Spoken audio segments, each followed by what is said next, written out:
Good morning and welcome back to my crafty hen house. My name is Elaine and I want to show you my beautiful magnolia tree down here in sunny South Florida. The blooms are just crazy.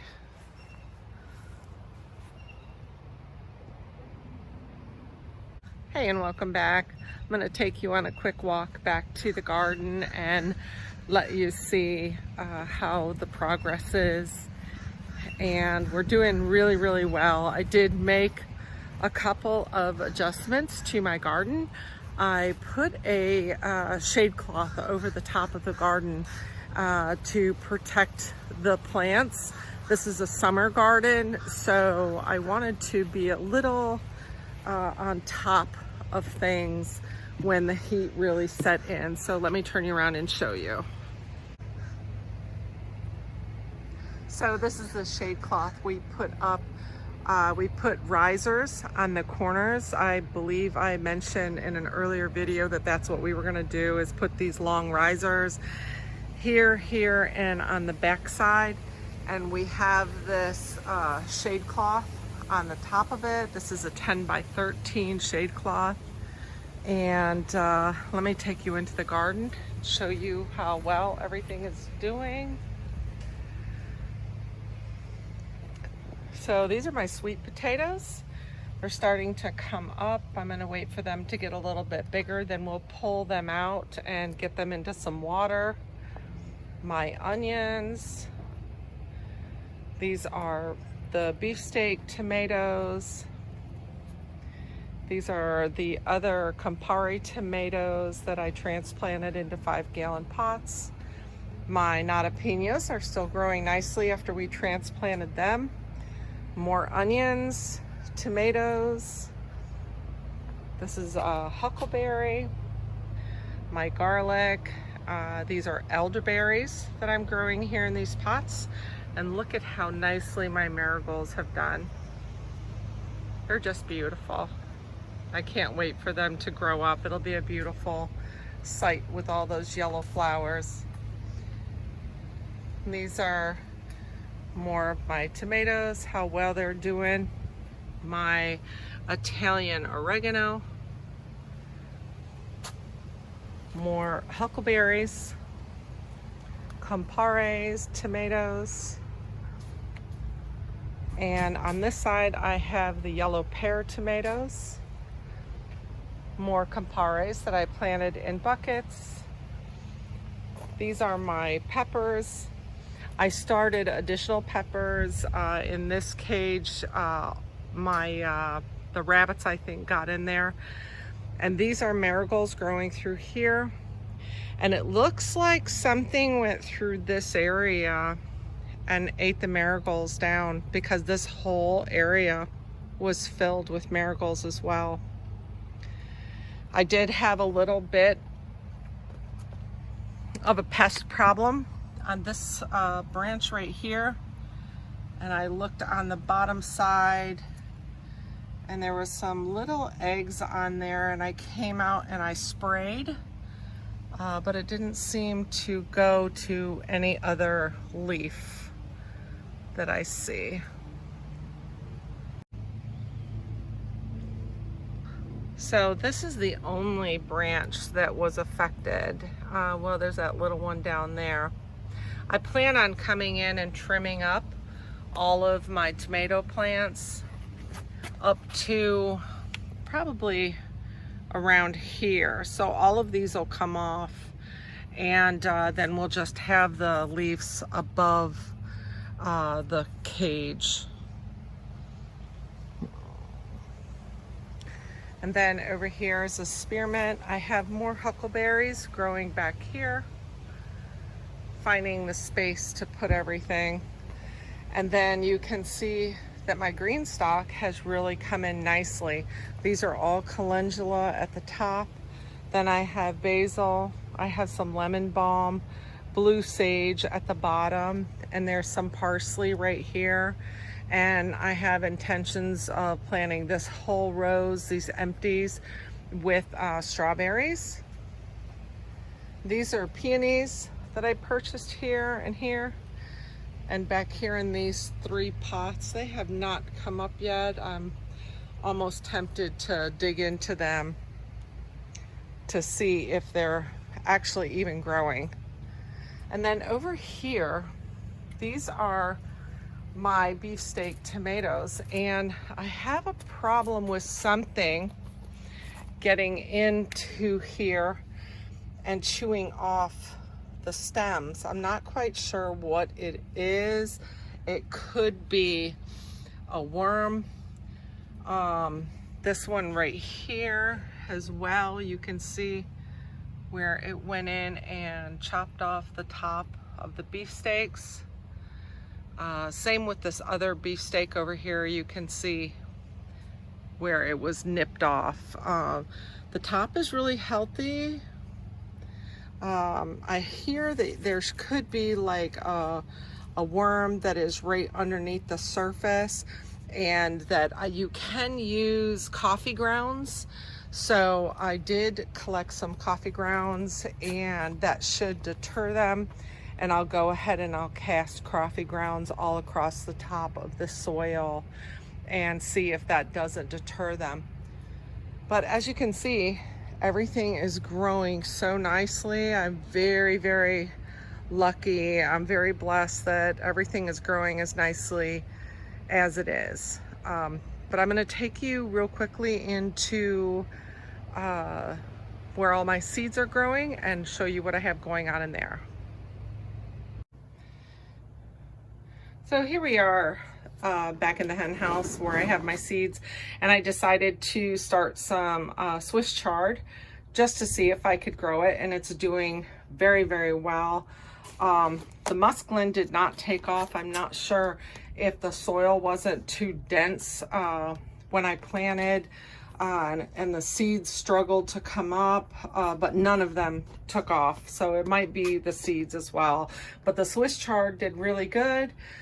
And then down here, I did some Lasaya peppers. Those are these. Some calendula. Those are Lasaya as well. This is a bell pepper, and that's a bell pepper. More calendula. And I wanted, and these were all the super beefsteaks that I was going to regrow, and they didn't do well either. So those are definitely the seeds. They were from, I believe it's 2012. So we're just gonna chalk those seeds up. But the Lasayas are coming up nicely, and those will replace the ones that the critters ate out of my garden. So thank you for joining me today. I wanted to take you on that quick little tour of my garden and let you see just how well it is doing. I'm not having a problem with any of my plants except for maybe the tomatoes, which is fine. I'm gonna trim all the tomatoes up, but I would prefer that whatever's in there eating the leaves, that they stop. So I've been collecting my coffee grounds in my little bin. So I'm gonna wait for these to dry out. Then I will go ahead and broadcast those at the bottom of each tomato plant and hope that that deters any hornworms or anything that I have that are going up there and eating the leaves. But everything else in the garden is doing really, really well. Peppers are growing good. You can see that I have these Lasaya peppers and bell peppers that I'm going to replace the peppers that were eaten in the garden. So those are coming along nicely. I have ample amount of tomatoes in the 5-gallon buckets. All of those tomatoes were what was left over and extra, and I just did not want to throw them away in case something was happening to the tomatoes that I planted in the boxes, the 4x4 boxes. But everything else is doing really wonderful. I do have plans to get some raised beds on stands, maybe for my back porch. and do lettuces. That's what I'm gonna do with the Swiss chard and some of the other greens, maybe some spinaches that I can put in a raised stand bed in a more of a controlled atmosphere on my back porch. They'll get plenty of sunlight and I can water them and move them around as needed. But that's about it. That's, I think, all I'm gonna put into the garden for this summer season. I did have to get the shade cloth. I believe it's about 80% filtration shade cloth, just because it was getting so hot and I was starting to fear that more of the tender leafed plants like the huckleberries, the peppers, they might start to struggle under the heat, and as well as the onions. I didn't want them to bulb out too quickly, so they seem to be doing really good under there. We've had rain, and the rain has filtered through there and really protected everything really well. So I'm really pleased with that. I know that it's an additional step I had to take being down here in South Florida, but this is my first summer garden, and you really have to take those precautions to make things work to the best of your advantage.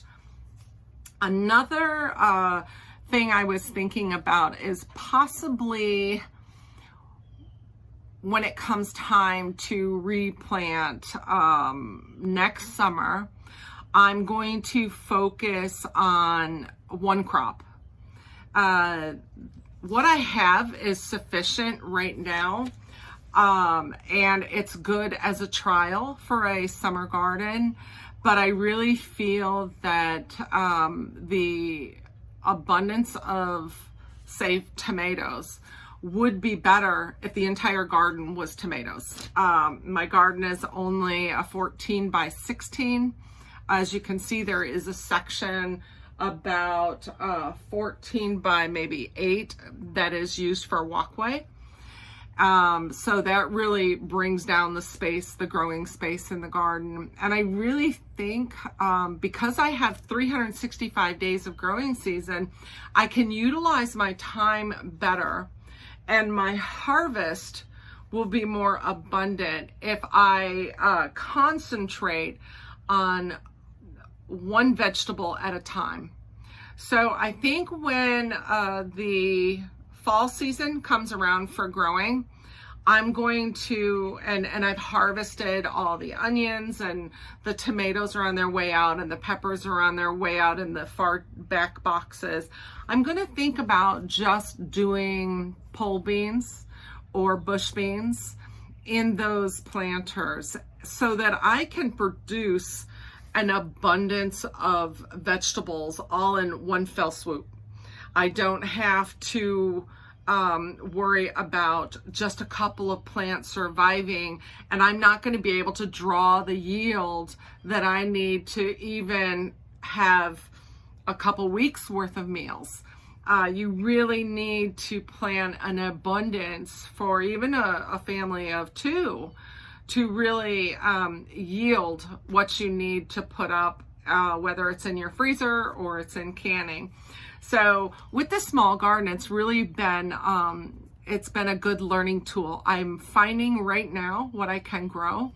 I'm finding that I have an abundance of, let's say, tomatoes, and I have an abundance of onions, which are really good. But I only have maybe, 5 or 6 of my pepper plants, and you need the space to grow those. So I really think because I have so many days worth of growing down here that I will yield a better crop if I start utilizing my gardens at this size for a 1-crop garden or possibly a 2-crop garden. So we'll see. We're going to finish out this season, see how all of these things do, See if these Lasaya peppers, which is my first time growing them, see how they turn out. The nata pinas are doing really good. I can see having an entire box of nata pinas. They're one of my favorites. Right now I have about 5 plants. That's not a tremendous yield for the amount of time that you're putting in to this garden. And I'm just working through all the bumps and crooks and corners of this small garden, and I'm having a lot of fun doing it. I'm learning a lot. Let me share one thing with you. This is some fertilizer that I purchased, and it is called Neptune's Harvest. This stuff is amazing. I purchased this off from Amazon. Highly recommended. You fertilize every 1 to 2 weeks. I'm doing every 2 weeks because I have new soil. And you can use it on house plants. Now, outdoor plants, it's 1/8 of a cup per gallon. 1/8 of a cup per gallon of water. So this is really a wonderful product. It's wretched smelling, but it works really, really good. And it greened up all of my tomatoes and all of my peppers just wonderfully. And I actually think it helped the onions as well. You can see how nicely the tops of the onions are. Okay, so I'm going to wrap this up for today. I just wanted to take you on a quick tour of the garden, let you see how well everything is doing, all my bumps and my bruises and my ideas. But until next time, I want to thank you very much again. Please subscribe if you're finding that these videos are helpful. Please like the video, subscribe to my channel, and hit the bell, and you'll get notified each and every time I put up a new video. Until next time, thank you so much, and God bless.